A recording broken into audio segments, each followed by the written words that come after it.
Bonjour, avec cette vidéo, nous allons aborder le chapitre introductif d'histoire en classe de seconde, la périodisation. L'histoire débute avec l'apparition de l'écriture en 3500 avant Jésus-Christ.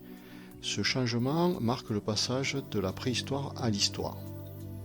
À partir de ce marqueur, le temps a été divisé en 4 grandes périodes historiques: l'Antiquité, le Moyen-Âge, l'époque moderne et l'époque contemporaine. Notons que cette division du temps n'est cependant pas la même pour tous. Le passage de l'une à l'autre de ces périodes est matérialisé par un événement considéré comme majeur. Ainsi, le passage de l'Antiquité au Moyen-Âge est fixé à 476. Il correspond à la chute de l'Empire romain d'Occident. La séparation entre le Moyen-Âge et l'époque moderne est moins évidente.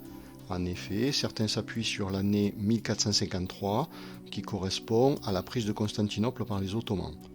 D'autres évoquent l'année 1492, avec la prise de Grenade par les Espagnols et la découverte des Amériques par Christophe Colomb.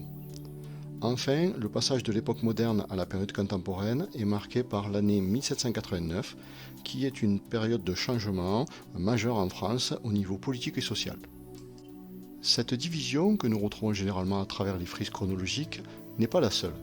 En effet, le temps peut être divisé en siècles, on peut parler par exemple du siècle des Lumières, en dynasties si l'on s'appuie sur les règnes des rois, ou en âges, comme par exemple l'âge industriel.